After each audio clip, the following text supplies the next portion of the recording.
Welcome to the show, Star Corner. Let's play. Where the lights dazzle and the dancers sway. Funk it up. Hello everybody, welcome to Star Corner. So on today's episode we have our exchange Fulbright, Nasim, who has been here for a year and a half. So Nasim, thank you so much for being our guest today. Tell us a little about yourself. Yeah, so I am Nasim. I'm a Fulbrighter. This is my second Fulbright cohort. My first one was in Macedonia University, so in Skopje last year. And this year it's at UKIM, Faculty of Economics. I concentrate mostly like on economics with sort of like economics and English at the same time, I would say. So business English, business law, any topics that are sort of like intro to intermediate that are like whole in English, I would say. That's my concentration. What made you apply to the program? How did you find out about it? Fulbright? Yes. So the very first time, I mean, I had people in my family that were Fulbrighters previously, not just Fulbrighters, even like part of a program called CIEE. So yeah, it was a very popular. I mean, it is the best in the world when it comes to sort of going abroad and doing work, whether it's research work or teaching work. So yeah, it is a very popular program. Yeah, that's how I figured out. Like after finishing college, I thought I should apply to Fulbright. How was the application process like? For me, it was rigorous. I would say like everyone finishes, like everyone usually have like a year to apply, so they sort of like slowly get there. When I decided to apply to Fulbright, I only had 3 weeks, so I made the decision super late, and like the international office in my university was not very optimistic. They were just basically saying like, you could apply, but we're not sure if you're gonna get accepted. And there was other 2 people who were applying at the same time, and they actually had like 8 months to apply. The funny part was, well, it's not really funny, but I was the only person who got accepted from. Really? Yeah, from the people who applied. So that's amazing. Yeah, thanks, appreciate it. What did you major in college? Economics, mostly concentrated in math, but economics. So because it's both like basically like it just they put it all together and they just give it to you. But economics. What did your family and friends think when you applied to the program? When you told them like, look, I'm going to Macedonia? I think it was clear that like I was deviating toward like having some abroad experience. I think before that, like I went to the West Bank in the occupied Palestinian territory, and I teach there in one of the refugee camps. I traveled to France. I traveled to Italy. I traveled to Puerto Rico. I think it was clear that I'm heading sort of like after college. My immediate experience was not going to be in the U.S. I think my immediate experience was going to be abroad. So. I think I would say they saw it coming that I would go abroad, and they were happy, and they trust me. So How long are you staying here for? Same like last year, 10 months, I would say. What is your favorite experience has been since you have come here? Last year or this year? Which one? You can put both of them. Okay, so last year, it was the first time in like 4 years where I had time to breathe. Like I mean, not to sound a little bit braggy or gloating, but I was an elite student. I did a lot of things, including research. I tutored students. I had outside jobs. I almost every single summer I had an internship. So it was the first time where I had sort of like time to breathe and time to sort of like go out and sort of grab coffee with people, and that was really good. That was like probably the best thing that happened in my first cohort. My second cohort, I think sort of the stuff we did here is really important, like working with young people, specifically high school students. I did some activities with them, and I really care about young people in general. It matters to me.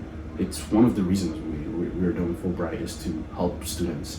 And sort of when we do an activity that's like successful, it makes me feel good, and it makes me feel like I'm doing my job. What is your favorite memory with your students? Oh, there's a lot, I would say. Like I'm gonna mention like a few ones. Yes, I would absolutely. say. So from last year, we did like I used to do lectures, but at some point I was like, I don't want to do lectures anymore because it was working with specific students that in those specific students would do well in any environment. They were just elite, so they would do well regardless. But it was not working with the majority of the students. So I tried to do Jeopardy. I tried to take sort of like the information I have from the chapters and put it in a game, and it worked pretty well. And the students were like gassed up. They really liked it, and that was like a very, very good sort of like pivot that I did, and the reaction was good. I would say the second one would be a research. I did research about migration. It was Macedonia University, and that was really good. It was my first time doing research about Balkan. Usually my research concentrated just from stuff that are back home. So it was, I would say like it was really fulfilling. It was a new area, like stuff that I never challenged myself on. So it was really good. Last one, I'm sorry, I'm mentioning a lot of things. No, mention. That's why we're here. The last one would be, I think at the end of like my cohort last year, like a lot of students brought gifts for me, and the majority of the gifts were like on was specifically like directed, like the letters and stuff were directed on like the substance of my class, like the stuff I did in class, and that made me really happy because I really like I really care about sort of like the substance, people going to class and benefiting from the class instead of wasting their time. So, are you a chill or like more of a strict teacher? Which one? I would say strict. I would say strict. I think reasonably strict though. Like I'm not gonna like penalize you if you breathe. But if I'm lecturing, I don't like people to talk. If I'm reasonably just more reasonable. I think punctuality is important. So if students are too late, I can't stand it. So I would say reasonably strict. But it works. Another thing I should have mentioned was also the first semester of my cohort, I had only 2 students who got 90% or above in their grade. Yes. And when we pivoted mostly to games, sort of like using the information and blending it was a game, and we sort of cut out the class because I had 90 students in one class. So I cut it out and I did only 45 students in each class. I had 14 students who got above the 90 percentile. So that's something also like that that was like a successful thing I did. So yeah, and so far my whether I'm strict or chill, my system works. So I'm happy with it. Yes, you've tried it. Like it works. Did you know what Macedonia was before coming here? Yeah, I mean I think like the moment you open a book, specifically a history book, it would be rare to just like pass without noticing Macedonia. But I think after applying toward Fulbright, it started becoming like more evident. I started sort of like learning what's going on actually now instead of history. So like start learning more about where it is, where it's located, what it used to be, and what it is now. Of course, I knew. Yeah. Did you basically like how is languages? Have you been going with the language? Have you learned it like in the past? Because you've been here for 1 year and a half. Yeah, languages, I'll say like I try my best. Every time I sort of like notice a word or like I learn a word, I overuse it. Like the word da, which is like yes. I overuse that one like in everything. Like every time someone asks me like a question where the answer is yes, I just use da. But I wouldn't say like I became proficient, or I spend the majority of my time like speaking in English. So it became a little bit hard to sort of like learn everything. But, yes. Yeah. Takes time. What was the bigger culture shock? Did you have like a big culture shock coming from the US to here? Punctuality, I would say, like the sort of like time. That's one of the culture shocks in the US. When someone says 10 a.m., it means 9:55. You need to be there. Sometimes here, like I would say like the punctuality is not on point, but like it's. I used to take it a little bit like personal in the beginning, coming from the U.S., but I understand it, and it's not coming up as like sort of like disrespect. It's just that things happen and people are late. So I would say that would be a culture shock. What's your favorite food here that you've tried? Aiva, I would say.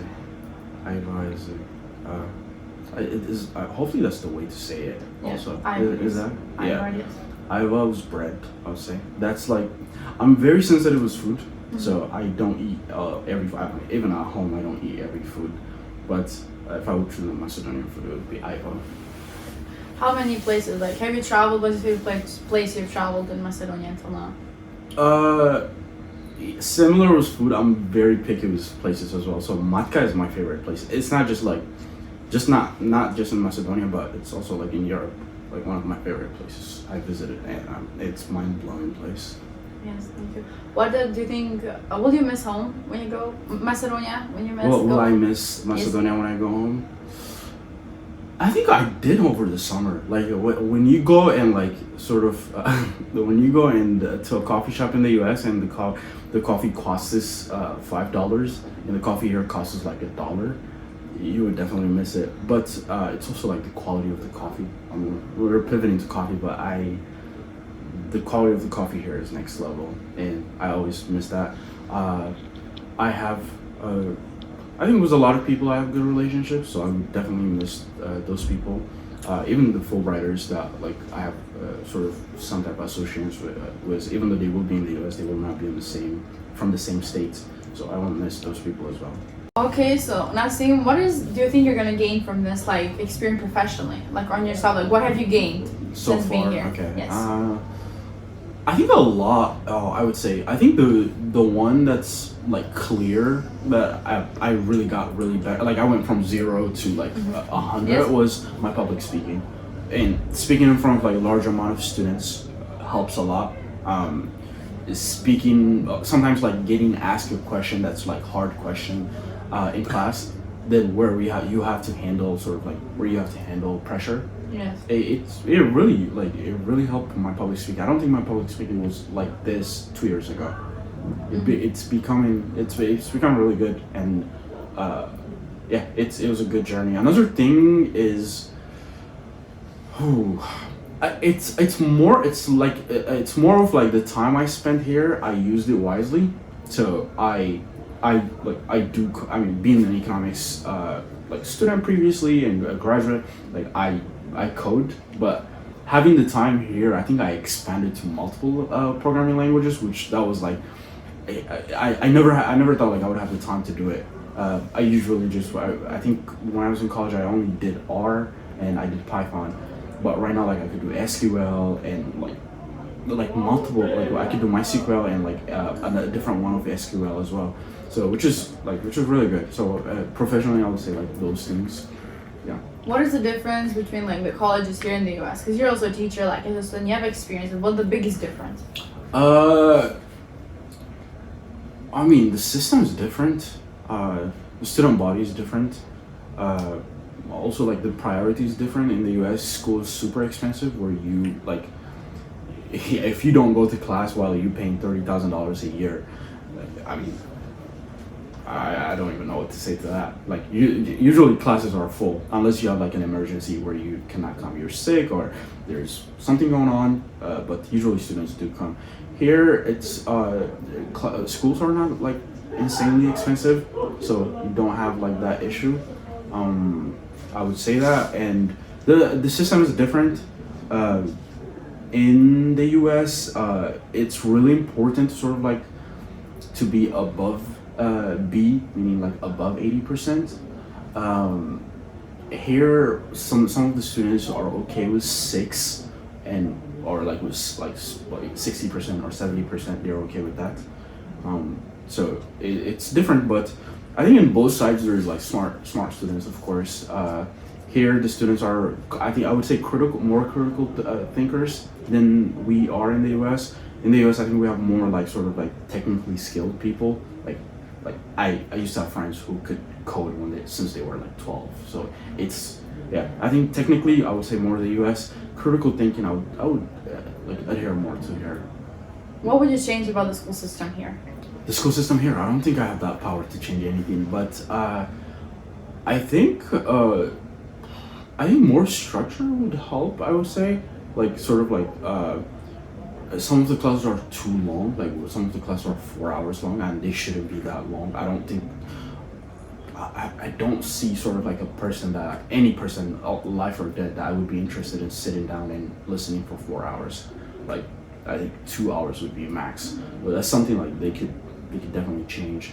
I think the students are like maybe it's like from home or like maybe it's from like the school system, but the students are very like well taught students, like where they can think critically on the point, not on the point, on the fly, and they have their own opinions, which is really good. They sort of like they don't go with the majority. So I like those things, and if I would change more, just like structure. What is the biggest culture shock you have had here when you came? School wise? Not everything, just in general.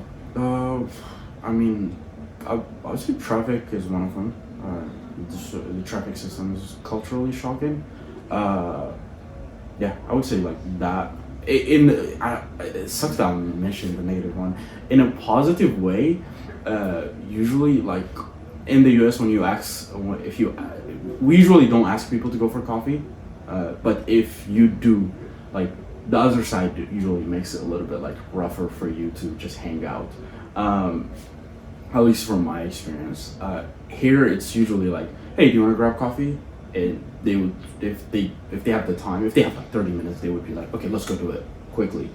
And yeah, I think that was like very, very cool. And I would, like when I start having like coffee with people, like it was 5 people in 1 week or 10 people in 1 week, it gets like a little bit surprising. It's like I'm socializing too much.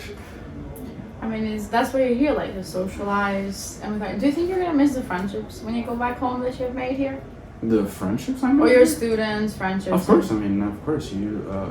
I think for almost like every country I visited, it's usually when you go back home, you miss the norms that you sort of like experience, the people. This is a lifetime experience. I think after our cohort, I don't think a lot of us are not going to return here. So you're just enjoying the moment. We're definitely going to miss this place, miss the country, miss the city of Skopje. So Nasim, how do you balance your professional work and personal life while abroad? So sort of like personal growth and professional life. I think my professional life, I think I value personal growth because I think personal growth also bleeds into like professional stuff. So I consistently read. I think I read a lot, and in a weird way, like I'm very like I try to like always seek like a list of books that I could read. I would consider myself like a big reader. I like to work out. You really take my time to sort of like think about things, which is just like sit down and sort of like come up with ideas and see. In a professional way, that bleeds in more like I think my reading bleeds in well to sort of like what I do in class and sort of like my vocabs and stuff. I wouldn't say compartmentalize. I mean, obviously I don't bring like sort of like my work to like my personal life, but I don't like, I wouldn't say everything is sort of like associated with itself. So I don't compartmentalize. It's usually like a success on one side helps me to have success on a different one. Yeah. So yeah, and usually like if there's something bad happening in my personal thing, it also like affects the other side. Honestly. Yeah. What advice would you give to seniors? So basically, like choosing their college or like people who want to do what choose with you. What advice would you give them to them? I mean, like obviously I'm gonna be like biased toward like the economics field, but like to just give like a genuine sort of like advice, I highly recommend people to do something that's like hard enough. Like you just choose something that's a little bit like hard, because if you choose a hard subject, it would eliminate a lot of people, because like the majority of the students doesn't want to do like hard subjects. So somewhere sort of like in the equilibrium of like between something that you wouldn't mind doing and something that's a little bit hard. I rather like from a personal perspective, I rather like have 4 years that are incredibly like hard, a lot of homeworks, a lot of stuff that I have to learn and relearn, instead of like have 4 years that are easy, straightforward, basically just repetition of what I know or what I could learn from just grabbing a book from the library. So usually when you study something hard, it usually like pays off. When you struggle in college, it usually pays off. So I would say just study something hard and study economics. Yes, okay. What advice would you give to other Fulbrighters? To other Fulbrighters? Yes, who are thinking about just doing this exchange. This is good. Okay. Usually Fulbrighters, like the ones I know, they concentrate more in optics than actually just doing the job. Like if you just do Fulbright, like just do what's like what you're supposed to do, you will do well. But just also like if you want to do something that's like a little bit more like outside what Fulbright asks you for, do something that benefits the students, not what sort of like benefits yourself. And that will have like that would actually like it will come around sort of like benefit you in a really tremendous way. But I highly recommend like if there's Fulbrighters, just do your job basically and do it right. B, don't focus on optics, focus more like on sort of how many lives you can impact. We have a great opportunity as Fulbrighters where wherever we go, we're kind of like the first reaction from students is people respect us and they do listen to us if we tell them to do something, specifically in class. So you could use that for good, or you could like avoid using that. In my opinion, I think if you use that like just like to help the students go from level A to level B, that's good. So I would just like focus less on optics and more in student development. Nasim, would you recommend this program to other people? Would I recommend Fulbright to other Yes. people? Yeah, I mean, it's merit based, and the sort of like the application process is like rigorous. It's very rigorous. It's not hard, but it's like everything on the application tells you like you need to like to be merit. You need to say who you are, not who they want to hear. So you just consistently sort of like question yourself, am I doing this the right thing? So the application process is rigorous, but I would definitely like if you want to experience like a broad life, I would say Fulbright. And Fulbright opens the door to a lot of things.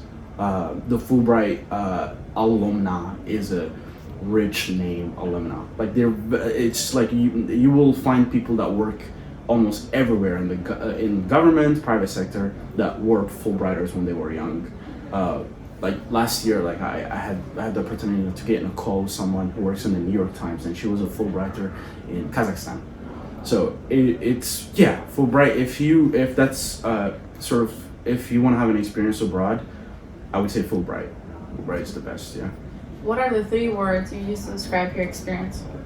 3 words that I would describe my experience in MK, in Macedonia, would be, I think, productive. Yes. I think my time here is usually productive. Yeah. Productive, I think helpful. Yes.